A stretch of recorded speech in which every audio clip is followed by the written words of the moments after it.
Namaskar. Hello and welcome to PGurus channel. After a brief hiatus, Sriram S is back with us, and we have a very important topic to talk about. Plus, we will also be looking at some very interesting things that came out of the Modi-Trump meeting also. So please stay tuned. And now let's welcome Sriram S. Namaskaram, sir. How are you? So, namaskaram, sir. I'm very good. And then namaskaram to all the PGurus viewers. And I was a very, very long break that I took. Thank you for patiently waiting for my show again. Sir, we never touched your slot, sir. We just worked around it. And I'm so happy that you're back. And people really used to ask me, when is Sriramji coming back? And I didn't quite know how to answer that. But now you are here. Sir, first let's jump right in. The key India-US partnership, what are the takeaways that you felt would help both countries, and maybe some things that will be helping one country more than the other? I yield the floor to you, sir. Please tell us how, as a chartered accountant, I want you to put your financial analyst cap and perhaps a globetrotter cap also to recount how you see this thing. Definitely. See, before I start, I want to say one thing to how to view this visit and then the outcome of it. Number one, Trump is president of US and not president of India. Modi ji is prime minister of India and not prime minister or leader of US. Once we understand this distinction, we know that both of them want to work for their respective countries' prosperity, period.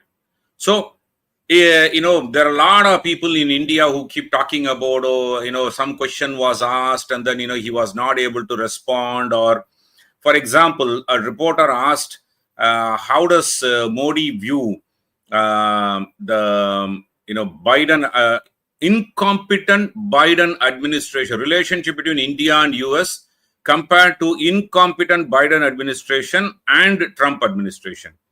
Modi actually laughed it off and then left it. In fact, Trump jumped in and said, I think the question is for you, but still I'll take a stab. And then he started answering.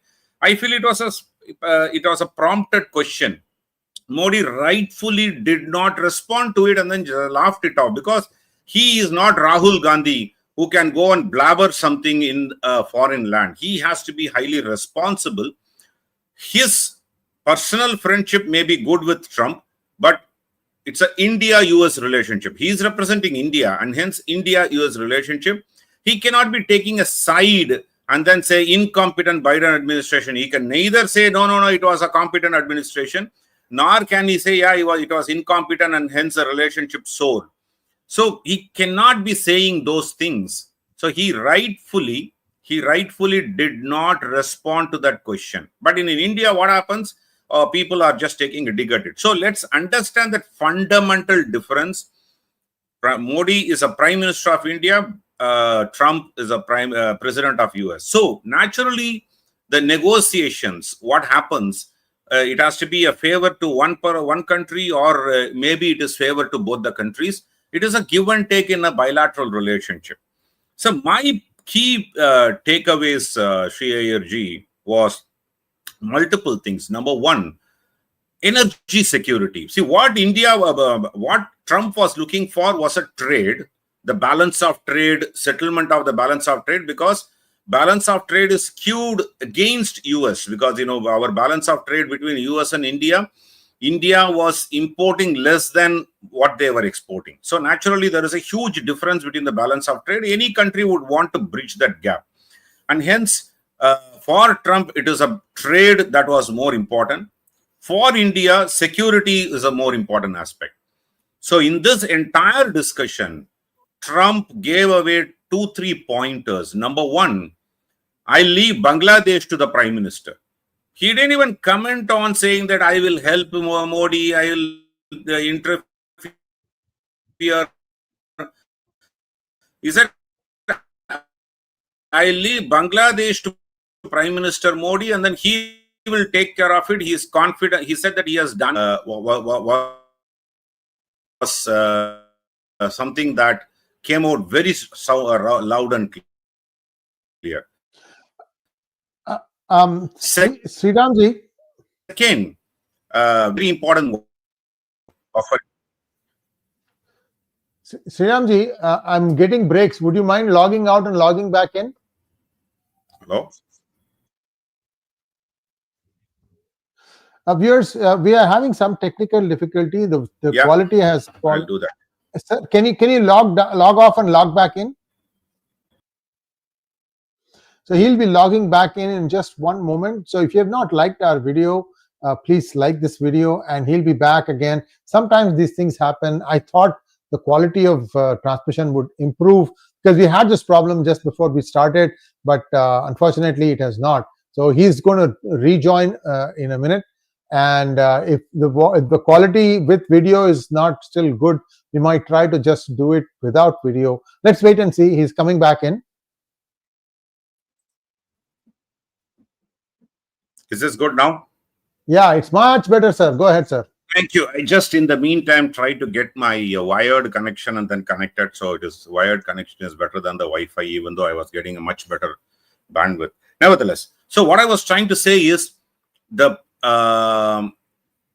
significant thing is that Bangladesh was left to India, and then definitely Modi will support. Modi will be supported by Trump.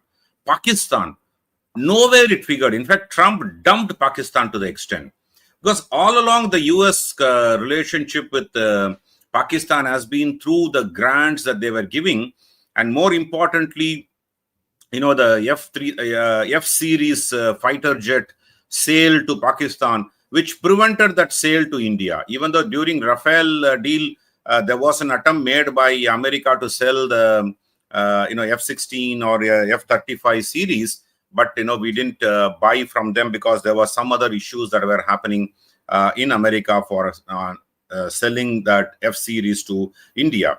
But this time, Trump went ahead and said, we have cleared that procurement process, and then India can procure F-35 fighter jet, which is one of the advanced fighter jets that we can buy. So that the reliance, our defense procurement, the reliance was only on Russia and Israel, and then now we have just expanded that to the United States. I think that is a very significant portion.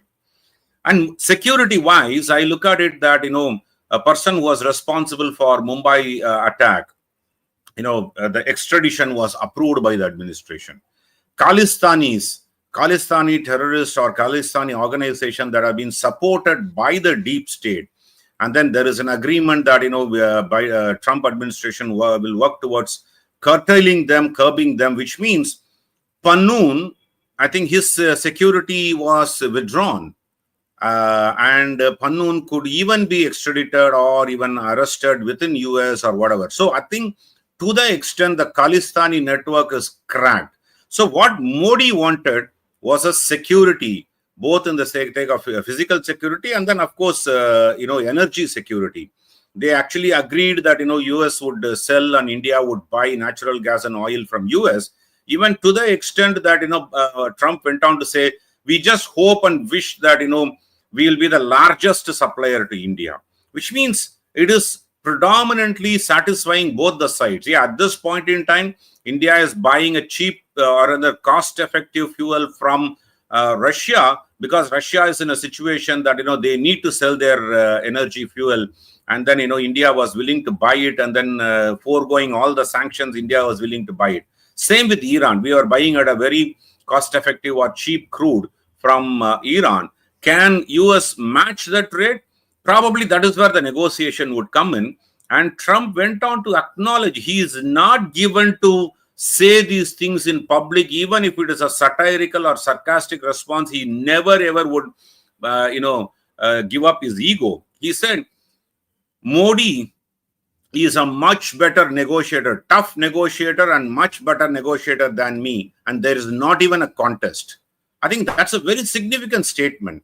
Even if we wanted to be sarcastic about it when he said that, he would not have said that because in a diplomatic arena, those are things that you are giving in to the other leader or other side of the country. So he would not have made that statement without knowing the consequences, even in US, and knowing the consequences in India too. So I think that's a key takeaway for us. What did Trump get it? He got the trade. And just before the meeting happened, he signed a reciprocal tariff, regime, which is fair, not a problem, because, whatever Indian goods that are being imported, because India needed to protect their domestic industries, and hence several of the luxury products had to be taxed the way it has to be taxed. So India needed to protect their industry. For example, Elon Musk wants to bring Tesla into India. So be it. It's a luxury car. It'll attract a luxury tax that every other luxury car receives. There cannot be a preferential treatment to Tesla alone. Same with if Harley Davidson, there was a movement that Harley Davidson should manufacture it in India. So because Modi was working towards bringing Make in India concept, and hence he was pushing that. So the tariff was a best negotiating ploy. How Trump is using tariff as a best negotiation ploy, Modi also was using it. So if reciprocal tariff is given, fair enough, it's going to cost goods that are coming to US. It's not that it is going to impact the Indian trade. Already the balance of trade between India and US is skewed, especially favoring India and not favoring US.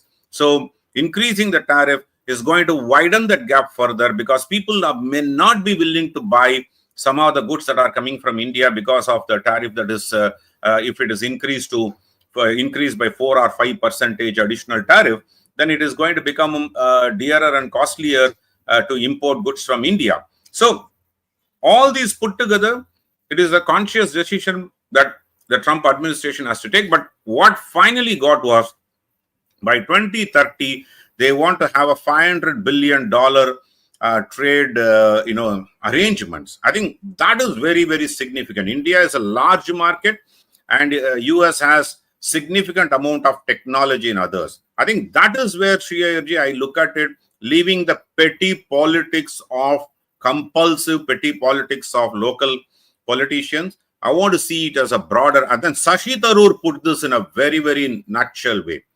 In fact, he has been in the Ministry of External Affairs in the past, and hence he knows what is the significance of it.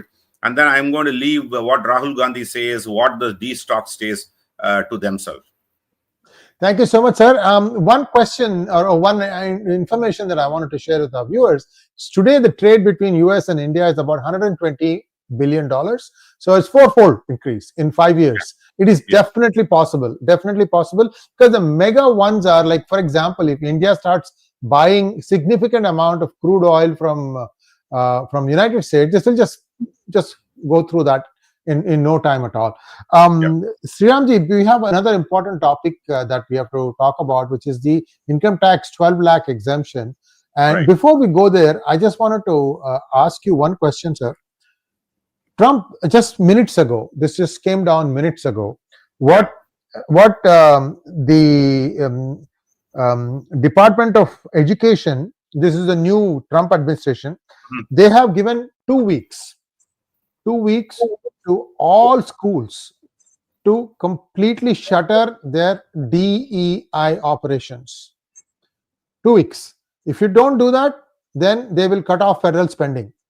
And that is what determines the salaries. Food program. Many public schools give you free lunch. Everything is going to be shut off. Sir, this is drastic, but I am wondering, why isn't the Modi government saying the same thing to rogue state governments? For example, some state governments are not implementing EWS, economically weaker section reservations. Just tell them, look, I have GST. GST will be withheld until you comply. Your call. Unfortunately, why isn't the Modi government doing this, sir? Unfortunately, it is not that easy, because we are governed by the Constitution of India. When it comes to GST, it is a constitutional, federal taxation system where the shares had to be given in certain way. Likewise, the devolution fund disbursement is decided by the Finance Commission, which is also governed by the Constitution of India, where how the Finance Commission would be formed, how the percentage will be decided. And finance ministry or the central government is just an execution arm of that finance commission's decisions. Unfortunately, many of the opposition ruled states keep demanding, saying that central government is releasing less fund to this state and then more fund to the other state.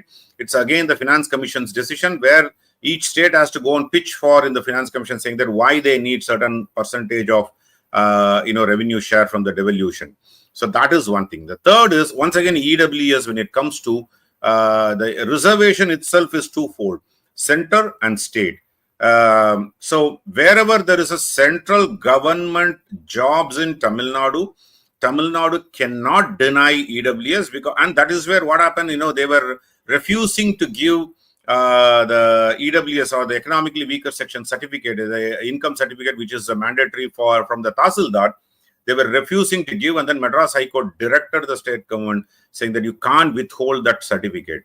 Whether it is used in the state government reservations or not, that's a different question, because state government, as part of Article 16, 15 and 16, state government have to pass their respective, it has a prerogative to, implement the reservation that they, that has been given as per the articles there. So in education and job, 15 and 16 are in education and job, how the reservation system would work.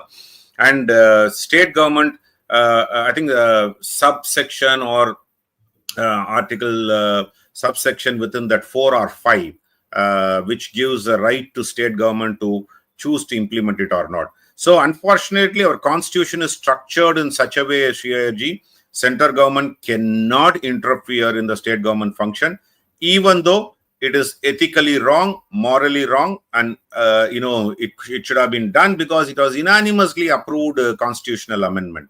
So I think that's where it states. I think, your anguish is right. Why can't center make certain push like this? But especially things like education and others, higher education comes under it is neither in the state list nor in the center list. It is in the common list, and then that is where central government concurrent list. Central government can define the rules which cannot be overruled by the state in the concurrent list, but they can actually, within the purview of the central rules, should follow that. I think that's where the situation, unlike US, the constitution in India is different. Thank you, sir. And also, this is the other interesting thing. The USAID was employing 10,000 people. Today, they have only 255.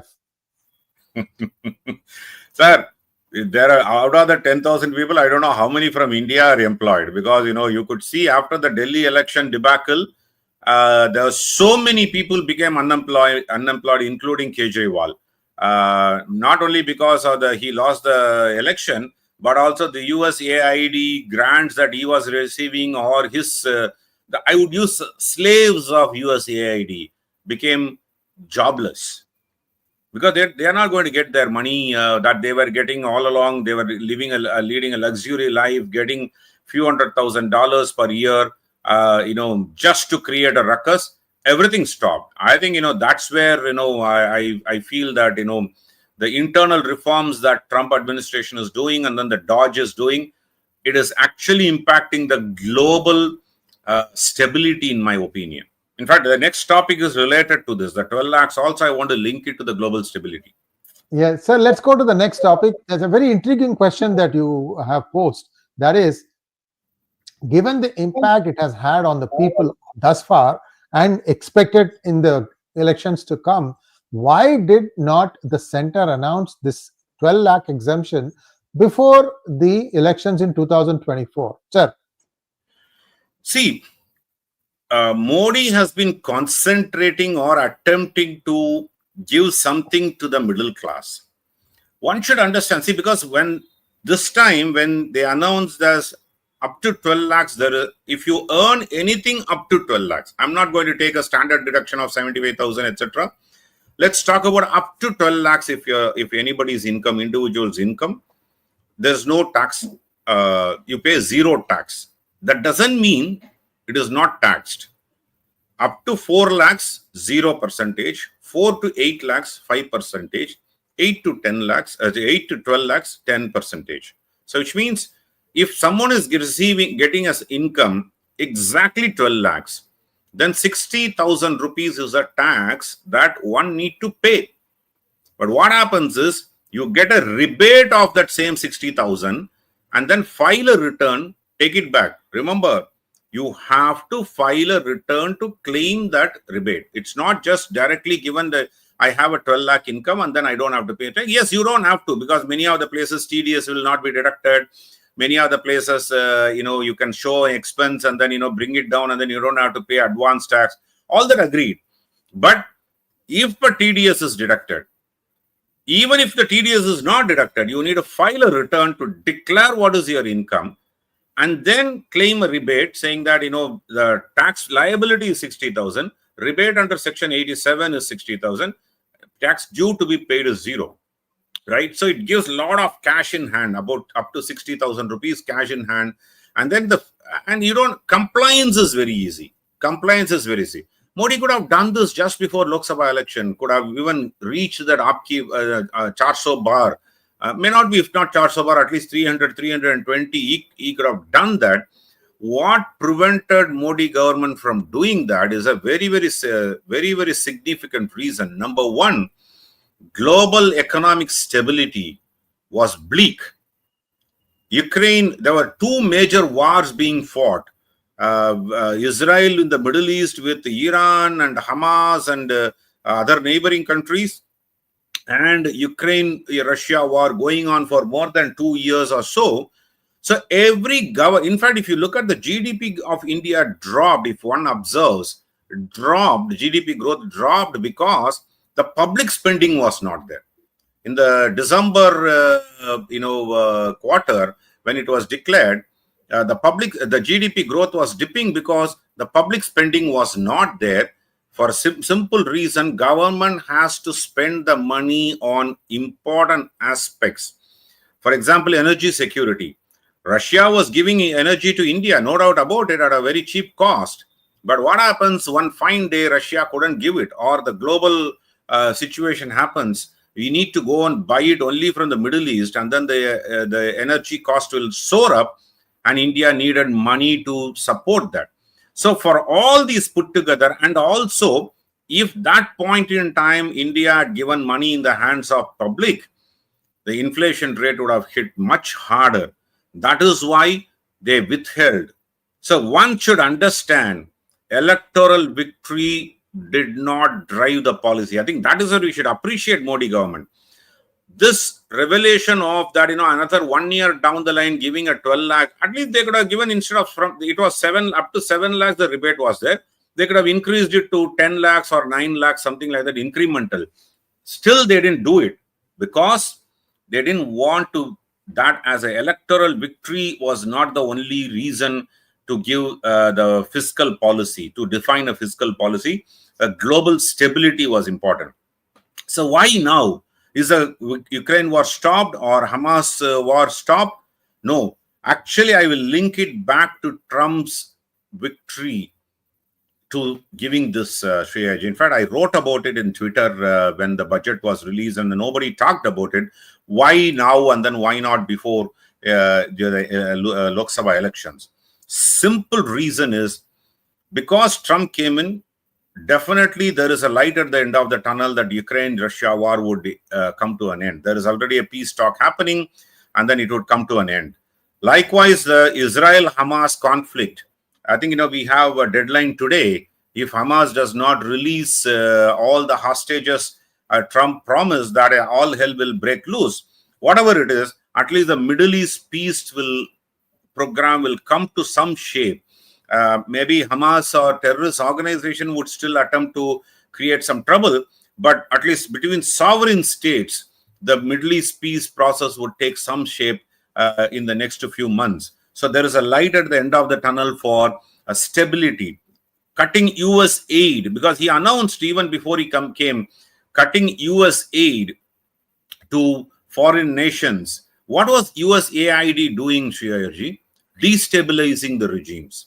And we saw several reports in the last 2 weeks as to how much of dollars, taxpayers' money, millions of dollars were plundered to destabilize regimes across the world, including India, Bangladesh, all the deep state funding, etc. Right? I think that stopped, which means there won't be any external interference. Hopefully, may not be to the extent that it used to be in the last 4 years. It may still be there because America cannot resist the big brother attitude, when it comes to the global politics. But at the same time, there is going to be some amount of responsibility from reckless spending for destabilizing regimes across the world.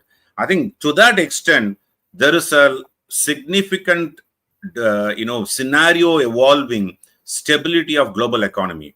And that is when Modi decided, I'll give this to my people also. I'll extend that help to my people, making up to 12 lakhs, which is 1 lakh per month, is upper, at least, I would not call it as upper middle class, and at least in a medium middle class level income, 1 lakh per month. I think up to that, there is no tax that one need to pay. It's a significant relief. Whether it is going to win election in the subsequent 1 year or not, I don't know, because if that is the only thing that is going to win election. But did it win Delhi election? Possibly yes. I wouldn't add that as a major factor, but possibly yes. But to a major extent, the economic scenario, global economic scenario, is coming to a little bit of what do you call stability. Economic scenario becoming stable after COVID. Every economy was suffering except India and few other economy which was still growing and then sustaining. At least now there is a possibility that global economic sustenance would be there. And that is when Modi released that, realized that, we need to give it back to our, common public who was standing by them, and then announced this. I think that it's all linked. It's not one can look at it in isolation, but I look at it as link it with various factors that influenced it. I look at major reason is the global economic stability, which actually created a way for giving this benefit to the people. Thank you so much, sir. Let's take a few questions if you don't mind. Yeah. Maithili wants to know, Sriramji, won't the tariff war affect the industrial climate in India, keeping in mind the reciprocal tariffs? Maithili, I think the tariff war is an interesting thing. How the deals are structured will impact the industrial climate. I would say that most of the time, what happens when the tariff is imposed, it is the recipient country that pays more. So, for example, all the Indian goods that are imported to US, US charges 3.5% tariff. Suppose if they increase it to 8.5% by a 5%, what happens is the goods that was received at $100 per unit will immediately cost $105 because of the tariff. Because US government is going to collect this tariff. What happens to this is, suppose if some of the companies are importing these goods from India and then find an alternate supply chain, say for example from Philippines, and at the same $100 that they can get, then the trade will shift to Philippines.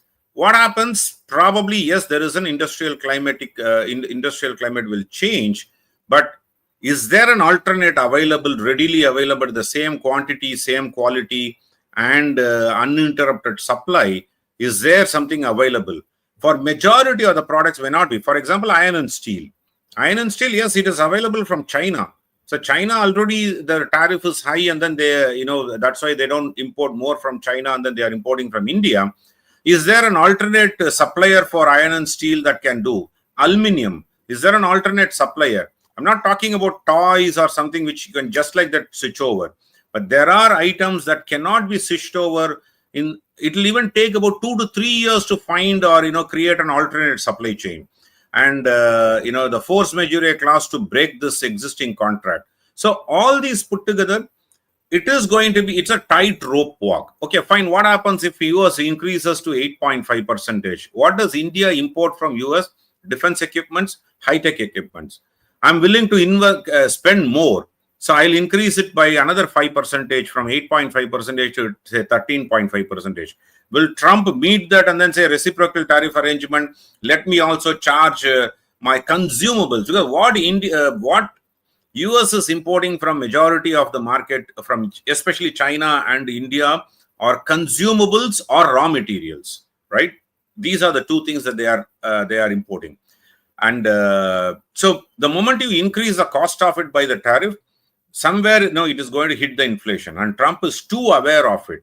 That's why he has to reverse decision on Canada, but he got something out of it when Trump said that he is increasing the tariff by 25% on products from Canada, and Canada also reciprocated, saying that we will also increase that. At least in that way there was something significantly happened. The border control started happening, so illegal immigrations was stopped. So there is something that he could get out of this gimmick, and then said, okay, he kept it open, saying that every month we will review and all. Actually, over a period of time, slowly it will die down, and then nobody will remember that his rhetoric saying that he will make Canada the 51st state and all those. That rhetorics will keep happening, but end of the day,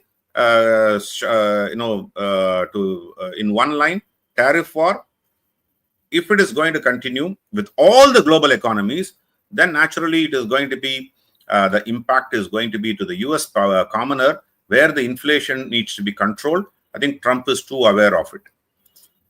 Thank you, sir. Next question from Manoj Soma.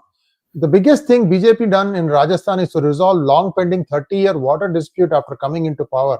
Boost river linking. Can we expect BJP to link all rivers in India? Sir, it's a very ambitious project of linking all rivers. It has been in the cards for at least several decades. Especially there are rivers like Krishna, Godavari, which dumps I think 3,000 TMCs of water or something like that, to that extent, in the sea. It could have been put to better use if it is diverted to down south to Karnataka, Tamil Nadu, where there is a drought condition, especially northern Tamil Nadu. Is always, water scarcity had always been there. But because of the terrain where it has to climb up, even Bernoulli's theorem could not solve that problem to a major extent. But still, I think this is definitely in the cards, because Gujarat did that. Gujarat linked through water canals and then pump stations, etc. It was an ambitious project, but doing it at a national level, rivers need to be nationalized first. Because then what is happening in Kaveri issue? There is a dispute that is, even after Supreme Court deciding on the share of water, it is still a disputed area. At least in Godavari and Krishna, it is not going to be, because it's a perennial river, and then water keeps flowing throughout the year. So there may not be a major issue, but it's a huge project. And I think there was some design that they put in place. The Jal Shakti mission, I don't know whether it has taken a backseat because of technical possibilities, but it should happen. If it happens, it is good for India. So next question from Maithili again. Sriramji, if India buys crude from US largely, then can't the Modi government push for negating the reciprocal tariff? I think reciprocal tariff should exist, Maithili, in my opinion. Let it be there. It is for the importing country to decide whether it is important or not. So the reciprocal tariff must be there, because it also gives India a leeway if they want to increase a tariff on some of these things. So, for example, crude oil, we can actually hard bargain on crude oil because there is if you are buying crude from US, the transportation cost will be higher than importing it from Middle East. Naturally, the cost of transportation from Russia to India is also higher, but compared to that, the net landed cost, when one looks at it, India can hard bargain and then say, supplied at the rate of what Russia is doing, I will divert all my crude. That's the pricing. Yeah. So naturally, that sort of a negotiation would happen, and then hence we should not go back and then beg for reciprocal tariff. But there are some places where we also gave in. Say, for example, just before the meeting with Trump and Modi announced some of the tariff cuts for, say, Harley motorcycles, and say 7 or 8 products. They did announce a tariff cut to a major extent, because, for example, the Harley Davidson, the shop is set up and everything is done, so there's no reason why motorcycle should continue. And electric vehicles, India India doesn't have a supply of gasoline or crude supply to self-sustain. We are dependent on global economy, whereas electricity we can be self-sustained. So nuclear energy, we are actually trying to work with the US as a nuclear supplier. So nuclear energy, when we do that, it's not just France or Russia, but US also can supply nuclear energy to us. So when we are energy surplus or sufficient, then electric vehicles are going to be the order of the day. So naturally, the tariff arrangements has to happen based on the product and not just based on the period of time. I think reciprocal tariff is good for both the countries. Each country will decide how to use it. Thank you, sir. Last question. Ramaswamy Arunachalam wants to know, best wishes, sir. When will 9 border countries of India secure 100% in order to seal Muslim infiltrators, as the Muslims will be huge nuisance to native Hindus? See, predominantly what we should learn from US is this.